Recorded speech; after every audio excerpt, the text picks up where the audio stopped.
Nama saya Lorenzius Nirmono. Saya lahir di Lampung. Saya punya istri satu namanya Veronica Tribiratin, dan saya punya anak 5, 4 laki-laki, 1 wanita. Sudah punya cucu 2. Ketiga anak saya sudah lulus S1, 1 lagi sedang kuliah, dan 1 lagi yang 2 kuliah, yang 1 lagi sudah mau selesai, yang 1 lagi baru semester pertama. Bapak lahir di Lampung? Saya lahir di Lampung, bener Lampung Tengah, Metro. Nah, saya tinggal di kampung ya. Yang satu kampung itu paling 2-3 orang yang bisa sekolah sampai itu. Lalu ketika SMP saya dikirimlah ke Purworejo, dititipkan ke bude saya, dan bude saya itu orang yang satu keluarga itu beragama Katolik. Lalu iman saya sebagai orang Katolik itu saya tumbuh di situ. Awalnya saya dari latar belakang keluarga Muslim, dan dari orang tua saya, bapak ibu saya Muslim, dan akhirnya kami satu keluarga pindah menjadi Katolik. Bapak sendiri Katolik dari? Saya Katolik sejak kelas 5 ya, tetapi saya waktu itu memang belum paham dibaptis. Lalu karena saya ikut kakek saya, ya saya menjalani sholat biasa, sholat puasa itu biasa. Hidupan saya seperti itu. Yeah. Nah, lalu ketika saya di Purworejo, karena saya ikut keluarga Katolik, jadi Katolik yang betul-betul saya menghayati sebagai orang Katolik. Bahkan kepikir saya untuk menjadi seorang romo. Sempat ya Pak? Sempat menjadi romo, karena tidak ada bimbingan ya. Jadi itu waktu di Purworejo? Ya, waktu di Purworejo. Waktu itu sudah mulai kelas 3 SMP mau masuk PSLA ya. Itu muncul rasa ingin menjadi seorang romo gitu. Tetapi akhirnya saya menjadi romonya bagian anak saya. Gitu. Iya, iya. Okay. Lalu saya niat saya untuk kuliah nggak padam. Ada saya izin ke kepala bagian saya, bilang saya pengen kuliah lagi.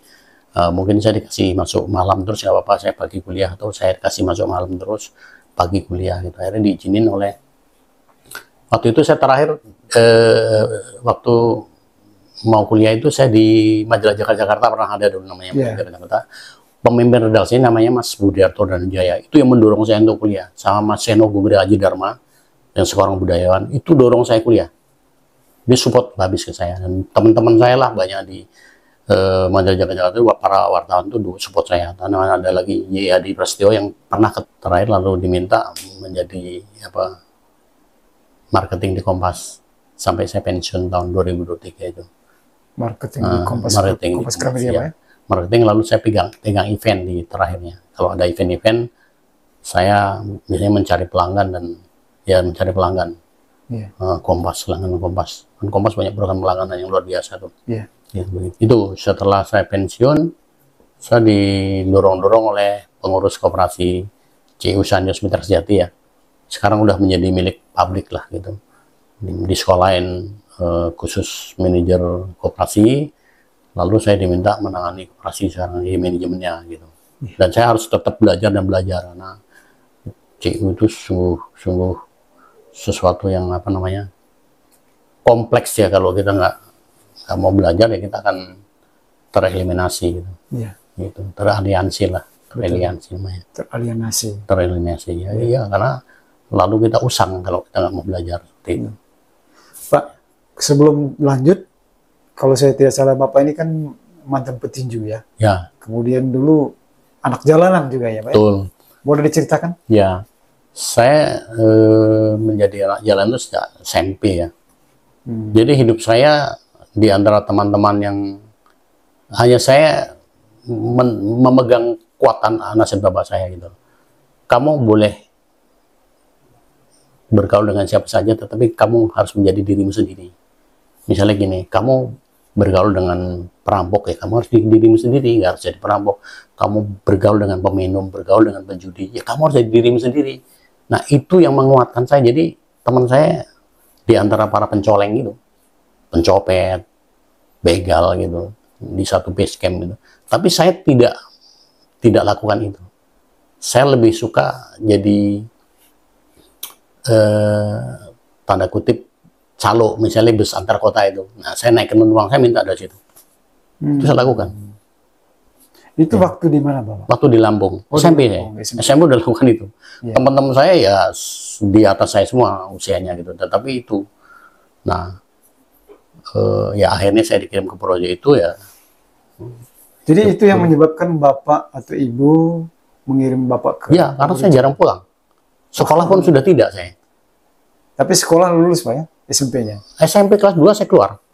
Lanjut Makanya ke saya Purworejo. lebih di kelas itu lebih tua dari teman-teman 1,5 tahun. Kan dulu ada perpanjangan 1,5 tahun ya. Iya, iya. Itu nggak kuliah, saya nggak sekolah tuh. Iya. Oh, di jalan full. Iya, iya. Hanya saya tidak membunuh, tidak merampok, tidak memalak orang gitu lah. Tetapi ya tadi Hanya minta saja. minta ya mereka juga butuh penumpang. Kita Iya. carikan penumpang. Nah, ya udah, ngetem carikan penumpang ya. Tapi saya nggak pernah paksa kamu ngasih dikit enggak. Tapi hidup saya tetap hidup gitu loh. Ya, tapi waktu itu bapak hanya sebatas itu saja kah atau sampai Berantem ya biasa lah. Saya pernah nggak sadar kalau dipukul bisa jatuh gitu. Saya nggak nyangka kalau bisa jatuh gitu. Nah itu pun yang membuat saya termotivasi menjadi petinju kan salah satunya karena saya pernah dipukul jatuh sama orang di jalan. Ternyata jadi dia jago bapak silat, dipukul orang? beribut dia ribut, Iya, iya. ribut. Nah kalau di jalanan itu kan temennya dibiarkan bukan dia biar mati, nggak dibiarkan dia mempertahankan diri gitu. Nah kalau sudah terpaksa baru ditolong. oh Nah saya seru ternyata dia jago silat itu lebih tua dari saya sih. Jago silat, saya dipukul beberapa kali jatuh gitu. Akhirnya saya ambil pasir, saya lempar di mukanya gitu. Nah dia nggak bisa lihat kan, nggak nyangka. Nah di situ saya bisa pukulin tuh. Akhirnya saya dipegang teman-teman. Udah dia udah nggak berdaya, nggak boleh. Jadi punya etika juga sebenarnya di jalan. Ketika dia nggak berdaya nggak mungkin dibunuh. oh Nah itu kalau bunuh pecundang menurut saya. Dia bukan anak jalanan murni. Jalanan punya etika juga. iya iya iya. Gitu. Lalu bapak kemudian latih tinju. Ya kalau berarti itu saya sudah setelah saya di Jakarta. Oh sudah di Setelah Jakarta. Purworejo kan lulus SMEA lah, pindah ke Jakarta itu saya mulai bertinju. Latihan tinju. Ya latihan tinju dengan Poli Pesereron, pernah juga bareng dengan Aswan Abi yang petinju dari Sasana mana itu? Padang. Saya di Kompas Gramedia itu juga ada sasana. Tapi kadang-kadang saya suka di Scorpion, suka di ganti-ganti itulah apa namanya ganti-ganti sasana yang misalnya yuk kita latihan di sana gitu. Oh Tapi jadi tetapnya di Palmera. oh jadi pindah-pindah sasana Pindah-pindah. latihan Pak ya. Iya iya. Tuh. Petinju terkenal itu salah satunya yang bapak seangkatan sama bapak Yes, itu. ya Elas Pikal itu. Elis Pikal itu Sama satu Poli Pesereron dan Aswan Abi yang pernah bertanding ke luar negeri itu. Saya lebih Elis dekat itu Pikal juga. sama bapak juga. Ya maksudnya tidak intent tapi pernah latihan bareng gitu loh. Tapi Dan kelasnya bapak itu sama. Kelas bantam. iya mantan junior. Kalau Elis saya Pikal kan dekat mantan junior, sebetulnya ya? kalau mau ngomong dekat ketika saya tugas di Semarang sama Chris John, saya sering diskusi gini Diskusi John, tentang ya. tinju. tentang tinju. Terakhir saya ketemu Chris John ketika dia menjatuhkan Alfariji Ya. di ronde 15 dia kan jatuh tuh. Ronde 14 dia jatuh. Tapi di ronde 15 dia bisa jatuhkan Alfariji nggak bangun. Saya sempat tanya ke dia kan dia datang ke kos. Ya. John ketika kamu jatuh apa yang kamu bilang? Dia katakan Yesus bangkitkan saya kalau engkau akan memberikan aku kemenangan. Itu. Coba Pak. Yesus bangkitkan saya kalau engkau akan memberikan kemenangan. Wow. Itu yang dia Iya, sebut. yang sampaikan Kristen itu. Iya iya. Ya. Dia kan patah hidungnya. Datang ke rumah saya punya kos saya kan di daerah Cipto ya. Belakang Sasana Tugu Muda itu. Dan Jadi itu teman-teman dia kayak Sony Rambing, Victor Ramirez itu sering datang ke rumah, ke kos saya ngobrol karena latar belakangnya itu kan.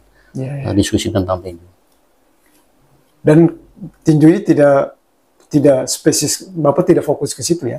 Tidak, karena ibu saya paling hormat dengan ibu. Kalau bapak masih lawan, ibu saya bilang saya tidak mau keturunan saya jadi petinju sama satu lagi salah satu pejabat yang dia tidak suka karena itu di mata dia jelek. Jadi disebut petinju saya nggak mau. Saya takut karena ibu saya udah menyatakan itu. Saya takut. Akhirnya bapak mundur. Mundur. Punya perlengkapan banyak pun ketika anak saya lahir saya titipin ke orang. Anak saya lahir laki-laki saya titipin ke salah satu teman saya yang tentara. Iya, iya, Gitu. iya. Prestasi apa yang bapak waktu itu sampai bisa? Oh belum sih, saya baru sampai di tinju bulanan yang PRJ di Monas dulu kan ada PRJ itu setiap bulanan itu. Sering menang, Pak? Saya belum pernah KO. Karena kalau saya berlatih, saya memilih kelas di atas saya. Oh. Jadi saya supaya ngerasain pukulannya lebih berat. Itu gitu. baru bisa Ya, jadi kau kalau itu ya. saya dengan kelas Walter Super gitu, pokoknya di atas saya lah, dia usia di angka-angka 60 berat badannya gitu, atau 60 lebih, saya berani gitu. Oh, Itu kan berasa kalau dipukul gitu. ya, Nah, tapi ketika kita bertanding dengan sama kelasnya kan pukulan nggak ngefek gitu. ya. Nah, itu jadi saya belum pernah jatuh KO. Meng-KO sering. Mengkaukan orang sering, Iya. tapi mukul orang sampai kau nggak pernah. Setelah saya tinju, saya takut mukul orang di jalan. Oh gitu. Iya. Jadi ironis jadi. Iya, jadi saya pernah di jalan itu ribut sama orang dipukulin, saya nggak balas. Karena takut orang itu kena, kan kalau petinju itu tahu Kelemahan. kelemahannya di mana gitu. Ketika saya pukul dia mati atau pingsan kan urusan Repot hukum. ini. Iya. Saya nggak berani pukul orang setelah saya masuk tinju. Jadi ada Takut. plusnya Pak ya. Iya, ada plus. Jadi kalau saya bertinju itu keras, tetapi menjadi orang sabar. Oh, Saya menjadi orang sabar itu dulu saya temperamen. Saya menjadi orang sabar itu setelah saya tinju. Ya di jalanan kalau saya sabar digebukin orang. oke. Kemudian setelah itu Bapak punya kegiatan selain bekerja di kantor, lalu aktif juga di gereja dari bawah lagi. Jadi apa saja Pak jabatan atau mungkin Saya dari tadi ya sekretaris lingkungan, sekretaris wilayah, lalu anggota dewan, lalu jadi sekretaris dewan.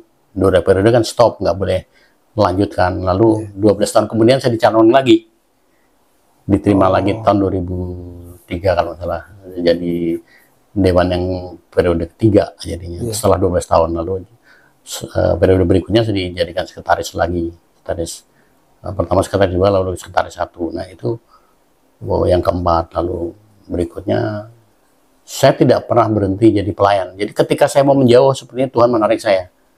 Saya menyadari udah bosan males ya. Tiba-tiba harus ada sebuah kekuatan yang dorong saya harus jadi pelayan lagi. di paroki Santo Yosef Matraman. Ya, di paroki Santo Yosef Matraman. Jadi pernah jadi kepala bagian keamanan 1 periode, lalu diminta menjadi kepala bagian kekaryawanan sampai saat ini masih gitu. Itu. Nah, saya itu yang saya anggap dari sebentar rasa syukur saya kepada Tuhan, yaitu menjadi pelayan. Ya. Tidak hanya di gereja sih, di masyarakat juga saya. Bapak tercatat Pelayan. sebagai pengurus LMK. Ya, Bukan pengurus, sebelumnya anggota LMK.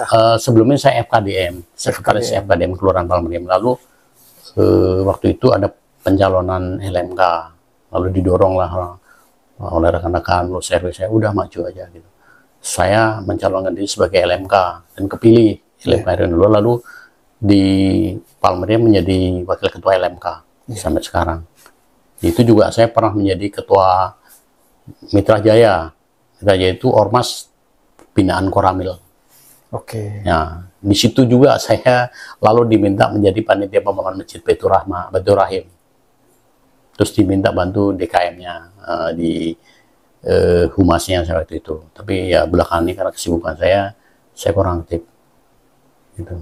Menurut Bapak, mengapa Bapak begitu dipercaya sama orang-orang yang non-Katolik begitu-gitu? Bapak begitu cair bergaul dengan mereka lalu dipercaya? Ya, karena saya melakukan itu dengan ikhlas, dengan tulus, tidak punya tendensi apapun gitu. Ya rasa syukur saya itu, karena rasa syukur saya itu saya lakukan apapun. Itu Jadi untuk Bapak kebaikan. melayani dengan rasa syukur? Ya, karena itu kebaikan, wujud rasa syukur itu ya. Ya. Karena kebaikan Tuhan itu ya saya melayani sesama saya. Bahkan saya banyak terlibat di kegiatan muslim. Misalnya menjelang COVID ya, ada yang namanya sebuah kegiatan Palmeriam bersolawat. Itu sampai 2 jilid. Saya selalu terlibat di situ. Diminta menjadi terlibat di panitiaan. Terus solawat Palmeriam bersolawat yang kedua ya, tahun kemarin saya jadi diminta lagi. Lalu ada lagi apa itu namanya, Tadarus Akbar. Ini lucu nih, Tadarus Akbar itu kan Jumat Agung. Nah, saya habis tugas di gereja, lalu teman saya bilang, Mas kita teman saya kebetulan jaga juga dari apanya, ke Gunung Antang yuk kita lihat Tadarus Akbar. Iya, saya kan karena saya memang panitia, jadi saya memang bilang saya bisa nanti sore. Selesai Jumat Agung, saya larilah ke tempat Tadarus Akbar itu di Gunung Antang, itu bekas prostitusi liar gitu.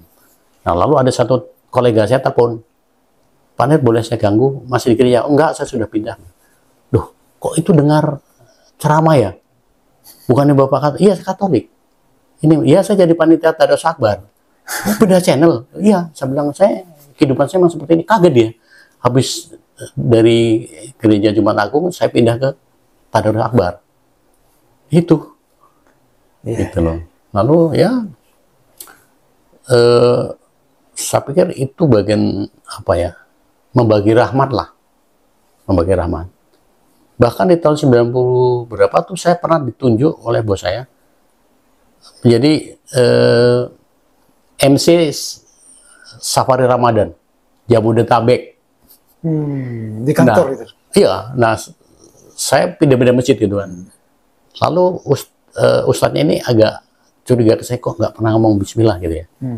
Lalu saya pas di Stadion Bogor itu, saya habis ngucapin salam terus mengundang Mbak Ustadz, dia bilang ini, Bapak Ibu saudara-saudara sekalian, puasa itu bukan hanya orang Islam loh ya. Di Katolik itu ada namanya puasa pantang. Mau tahu siapa salah satu yang melakukan? Itu MC-nya gitu. Kaget saya. Loh, Pak Ustadz tahu dari mana? Rupanya dia tanya ke beberapa pimpinan saya. Ini MC-nya orang Islam bukan? Bukan. Gitu kan. Loh, kok tapi fasih ya gitu. Dia kaget, kok fasih ya? Saya bilang, ya saya punya latar belakang itu, lalu ketika yang umum saya bisa lakukan lah dengan tulus. Tetapi ketika yang sudah kalau di Katolik liturginya gitu, kalau di Islam yang pakemnya ya saya tidak bisa masuk situ kan, karena menggunakan bahasa Arab. Saya sering diundang kok, misalnya pembukaan puasa gitu, diundang untuk buka puasa, saya datang dan saya minta maaf, saya duduk di belakang, mereka sholat, silakan, nggak apa-apa. Setelah itu baru kita silaturahmi, ramah tamah. Dan setiap kegiatan Islam saya selalu diundang. Di Masjid Al-Furqan itu saya selalu diundang, misalnya Maulid Nabi, Isra Mi'raj, diundang saya. Dan itu saya pikir hidup saya itu lebih bahagia kok dengan hidup dengan sesama begitu. Apa sih Pak yang menarik ketika Bapak bisa begitu cair bersahabat dengan orang-orang Muslim begitu ya Pak? Karena mungkin juga mereka rasa risih ketika kita bersama mereka gitu-gitu. Ah, siapa ini orang Katolik? Ada perasaan begitu nggak Pak? Atau mungkin Bapak pernah ngerasain sesuatu yang ya mungkin dilecehkan atau... Enggak tuh. Tidak ada ya Pak? Enggak, maksudnya mereka welcome dengan saya sebagai, ya dia tahu saya Katolik. Bahkan saya ketika saya duduk di belakang undangan nih, Toto disamperin panitia, Bapak duduk depan sebelah Ustadz. Saya sendiri, saya nggak apa-apa nih, enggak, tetap diminta di depan. Gitu. Lalu pernah saya satu diskusi itu yang persoalan tujuan hidup itu kan ingin masuk surga semua orangnya. Nah, di situ sahabat saya mengatakan kalau di Islam yang bisa masuk surga adalah yang habli minallah dan habli minannasnya seimbang. Lalu saya bilang, Bapak pernah lihat salib nggak di Katolik? Di gereja ada. Ya itu sama. Kalau orang Katolik mau masuk surga ya ikuti tanda salib itu. Itu hubungan dengan Tuhan baik, dengan sesama baik.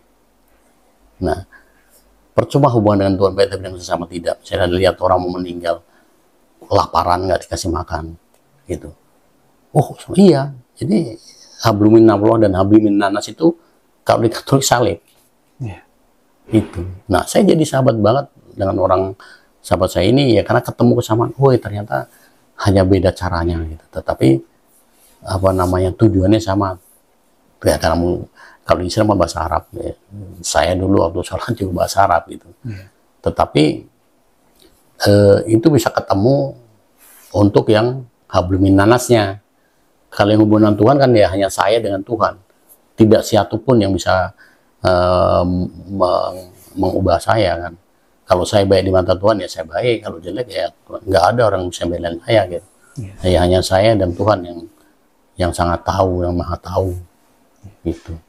Pak, untuk menjadi anggota LMK itu kan yang kami tahu, yang kita tahu itu kan tidak gampang Pak. Ya. Pasti orang-orang, kebanyakan juga orang-orang Islam gitu. Dan Bapak ini salah satu yang bisa dibilang ya Katolik dan itu diperebutkan. Ya, ya waktu itu calonnya 7 atau 8, lalu mundur 35. Oh. Bahkan 2 kandidat itu, 1 RT, 1 ustadz, 1 ketua masjid. Itu diseleksi kan, Pak? Jadi seleksi fit and proper test. Iya, iya. Gitu. Nah, lalu ada pemilihan kan, ada setiap RT perwakilannya 7 orang, dari 77 orang. Ketika proses pemilihan sampai ke 25 itu masih nama saya. Sampai terakhir saya mendapatkan 52. Nah, itu heboh gitu. Sampai waktu itu Pak Camat bilang, Pak Ade selamat loh. Kok udah sampai situ, ternyata kan di Pampang loh. Ya, saya bilang ini adalah kekuasaan Tuhan, kehendak Tuhan. Saya harus menjadi pelayan. Karena memang ketika fit protes saya sampaikan Bapak Ibu, saya adalah pelayan Bapak Ibu. Saya harus menjadi pelayan yang baik bagi Bapak Ibu, sebagai masyarakat itu. Saya bukan pemimpin. Jadi saya adalah pelayan Bapak Ibu. Itu. Nggak mungkin karena saya seorang pelayan, masyarakat ya boleh-boleh saja agama apapun gitu. Yeah. Kalau saya jadi pemimpin kan nggak mungkin gitu. Yeah. Pasti mereka pimpinan dari ustaz gitu. Yeah. Seperti itu. Apa yang membedakan Bapak ketika aktif dalam pelayanan di LMK atau di kelurahan atau di RT RW itu dengan identitas Bapak sebagai Katolik? Saya tidak pernah mengalami hambatan apapun ya. Yeah. Saya mengalami dinamika lalu hambatan itu ketika saya masih banyak dicela gitu. Apa namanya, kok nempukin nyamuk ketika saya juga nggak marah. Iya, tapi setelah saya aktif di masyarakat tidak ada. Bahkan kalau ada takziah nih, saya nggak datang. Ada satu orang tokoh masyarakat namanya Pak Haji Rosid. Dia samperin saya. Ente semalam kemana? Ya saya pulang malam Pak Haji. Pantes gue tungguin nggak muncul lo gitu. Bahkan dia orangnya lucu gitu. Ketika Idul Kurban itu, saya nggak datang. Disamperin Mbak Golok dia. Ini goloknya nganggur tuh, potongin tuh. Gitu. Sapi, kambing gitu. Nah, seperti itu bukan saya. Bahkan ketika saya pemberkatan anak saya yang nomor 5, para kiai, ustaz pada datang ke rumah. Nah, kebetulan yang melayani itu 2 pastor, Romo Kor dan Romo Ignas. Kaget dia, loh kok di luar banyak yang pakai sarung dan biji, ya itu Bapak Haji dan Pak Ustadz. Kok mau datang? Ya nanti saya kenalkan. Nah itu selesai, saya akan Romo ini pimpinan kami Pak Ustadz Pak Haji. Karena Pak Ujat dan Pak Haji mau datang karena kami nggak masak babi. Jadi makanannya halal gitu. Canda gitu kan, ketawa-ketawa. Nah, disitulah Romo Kor itu mulai tertarik untuk ketemu dengan tokoh agama lain. Saya dampingi. Silaturahmi itu. Bapak tidak malu kalau misalnya ada acara kelurahan atau ada acara-acara agama Islam gitu-gitu. Kalau doa misalnya Bapak tanda salib? Ya enggak, kan itu memang identitas saya. Karena banyak yang malu loh Pak. Enggak, saya makan di warteg pun saya tanda salib. Ini kan memang identitas mengingatkan saya sebagai seorang pengikut Kristus. Kalau mau selamat itulah tanda salib tadi. Kalau dalam bahasa Arab tadi hablumin Allah, hablumin nas. Itu dengan Tuhan baik dan sama baik. Itu kan tanda pengingat kita gitu, tanda keselamatan kita. Ya saya ingat gitu. Kalau saya nggak ingat itu, ya saya nggak bisa selamat nanti ya. Lalu saya hidupnya tak terkendali. Begitu. Nilai-nilai apa yang Bapak terapkan ketika Bapak pelayanan di masyarakat? Sebagai orang Katolik ya Pak? Iya kasih. Kasih ya. Kasih tanpa batas, tanpa batas. Kasih kepada siapapun, tidak ada kecuali. Sesama saya itu adalah kasih itu saya berikan kepada mereka. Gitu. Oke Pak. Apakah ada mujizat lain Pak yang Bapak alami mungkin dalam hidup ini selain aktif? Salah satu yang menonjol ya. Iya. Jadi saya waktu itu jalan-jalan ke Kebun Raya Bogor.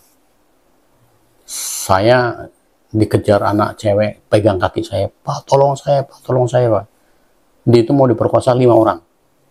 Yang satu badannya tambun bener gitu. Nah kan jalannya agak mereng gitu. Iya. Kaki saya itu sudah sangat gemetar karena takut saya. Waktu itu saya udah tinju juga. Saya kata Yesus, enyahkan iblis dari hati mereka. Yesus enyahkan iblis dari hati mereka. Makin dekat saya, kaki saya, cuman saya nggak kencing aja, kaki saya getar kencang. Tapi anak cewek ini pegangin saya, habis itu saya harus tolong ya, saya mati nggak apa-apa lah. Gitu. Tapi saya terus, Yesus kuatkan aku. Yesus enyahkan iblis di hati mereka. Gitu. Satu-satu mereka, permisi Pak. Permisi Pak, yang terakhir itu yang paling gede itu. Apunten Pak, permisi gitu. Itu mujizat Tuhan loh, bukan karena kekuatan saya. Yang mau perkosa. Iya, sehebat apapun saya pasti habis sama mereka, badan gede-gede gitu.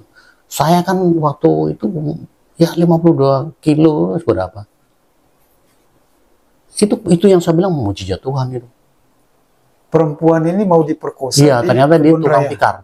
Tukang tikar. Anak-anak masih remaja. Terus saya bilang, kamu rumahnya mana? Oke. Akhirnya saya antar dia pulang. Ambil tikar dulu. Oke, ambil tikarmu. Terus saya antar pulang keluar sampai di pintu pintu. Saya pastikan dia aman. Udah kamu di sini. Ada beberapa yang kenal tuh ternyata di luar. Ya udah, saya pulang ke Jakarta. Takut saya diincar mereka juga, berubah pikiran gitu. Tapi saat itulah Yesus menyelamatkan saya. Waktu itu Bapak ada yang Bapak sampaikan atau omong begitu? Atau hanya doa saja? Doa. Yesus kuatkan saya, Yesus enyahkan iblis di hati mereka, itu aja. Oke. Gitu. Dan perempuan itu selamat? Selamat akhirnya. Anak perempuan ini remaja, Pak? Atau sudah iya, remaja.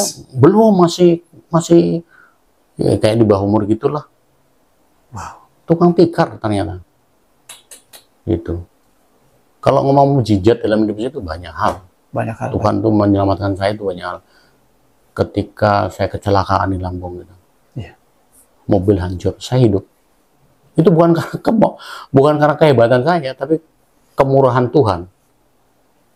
Yesus menyelamatkan saya itu. Iya. Bukan manusia. Gitu. Bapak sadar nggak sih Pak, Bapak dipanggil untuk melayani, baik itu di gereja maupun di masyarakat, sebagai panggilan atau kehendak Tuhan? Ya, kalau itu panggilan juga kehendak Tuhan. Contohnya ketika saya mencoba melarikan diri gitu. Tapi saya nggak punya kemampuan itu. Melarikan diri? Iya, sudah menolak gitu. Oh, oke. Tapi tiba-tiba jadi dewan lagi gitu. Nah, tetapi unik nih, ketika saya jadi dewan, selalu menyelamatkan aset gereja. Yang sempat mau dihilangkan? Iya, diambil oleh orang. Lalu yang kedua pun, ketiga, empat juga sama. Yang aset yang di Cipinang Bambam itu kan, saya telusuri. Lalu ada teman Mas Rino kuliah itu, ternyata pembinanya yayasan saja ketemuan.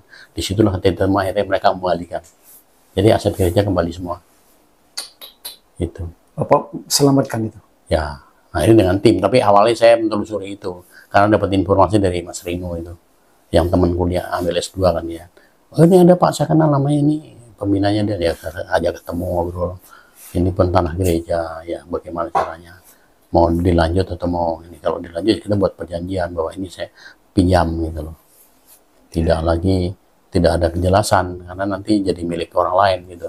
Ya. Gitu. Nah sekarang sudah kembali Pak, ya ke gereja. Ya. Gitu. Oke Pak, sekian dulu. Oke, ada yang mau statement satu. Oke. Filosofis hidup saya nih satu. Oh, iya. Mengampuni dan mengampuni. 3 kali. Yang kedua, bersyukur dan bersyukur. 3 kali juga. Yang ketiga, kematian bukanlah penderitaan, melainkan kebahagiaan kekal itu. And now the actual blessing itself. Et Filii, et Spiritus Sancti, descendat super vos, et maneat semper.